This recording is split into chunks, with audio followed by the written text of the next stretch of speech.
There's a group of people making billions of dollars a year from the stock market, and they're not the guys you picture when you think about the stock market. They're not the loud red-faced traders screaming into phones. They're not the Warren Buffett type reading annual reports.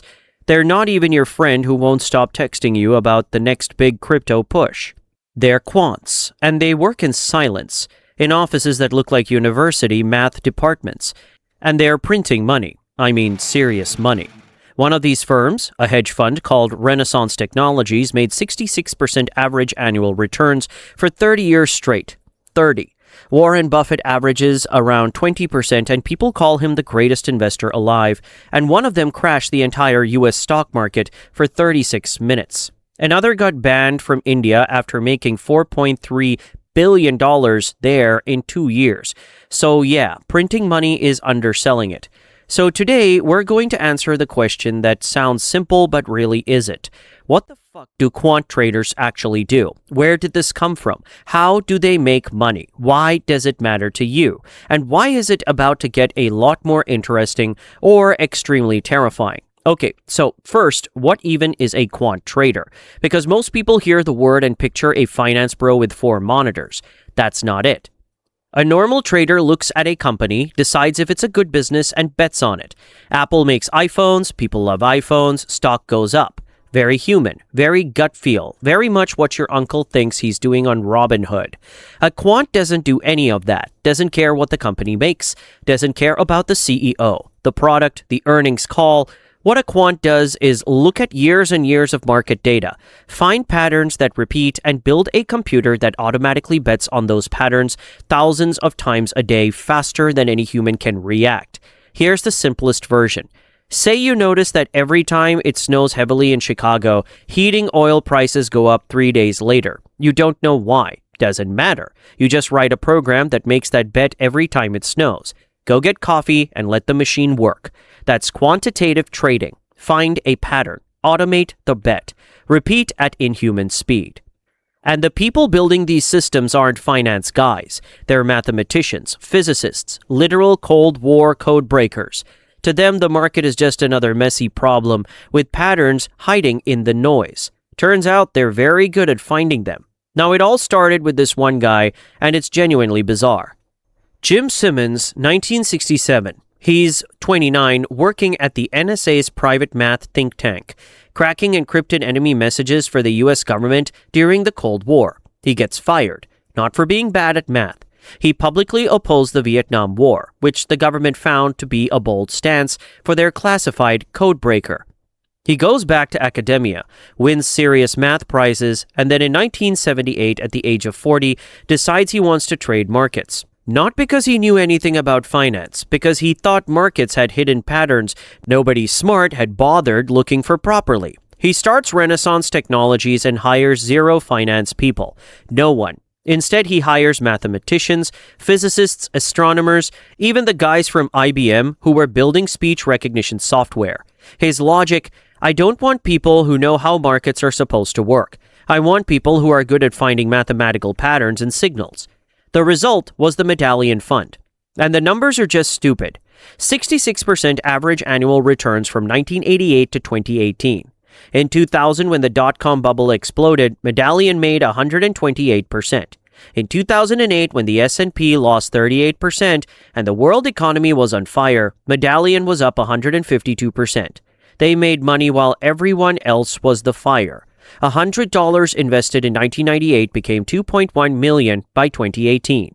He charged 5% of all assets plus 44% of all profits, a fee structure that would make any normal person physically panic, and yet investors were still up 39% a year after paying it. Eventually, Simmons just closed the fund to outside investors because taking in more money was slowing it down. He chose making more over taking more. Simmons died in 2024 worth $31.4 billion, not from one big bet, from 30 years of tiny repeated edges, running on machines while everyone else was guessing. So how do they actually make money? There are actually 3 main strategies. The first one is called statistical arbitrage, and the idea is simple. You find 2 stocks that historically move together, wait for them to briefly move apart, and bet they'll snap back. Coke and Pepsi is the classic. They're not identical, but they live in the same world, so they usually move similarly. If one day Coke randomly jumps 3% and Pepsi barely moves, something's probably off. The bet is just that the gap closes, like it always has. Not that Coke is a good company, not that Pepsi is bad, just that the relationship returns to normal. Now run that across thousands of stock pairs in every market, 24 hours a day. That's stat arb at a quant firm. The second one is high-frequency trading, which is where things get genuinely unhinged. HFT firms figured out that in markets where prices move in milliseconds, being faster is everything. So they started doing things that sound insane. Firms laid private fiber optic cables between Chicago and New York just to shave a few milliseconds off their speed. One firm built microwave towers across the entire Midwest because microwaves travel slightly faster through air than light through fiber. The time difference was 4 milliseconds. 4. And across billions of trades, 4 milliseconds is worth hundreds of millions of dollars. They also pay to put their servers physically inside stock exchange buildings so their orders travel less distance.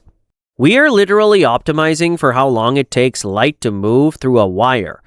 The profit per trade is a fraction of a cent.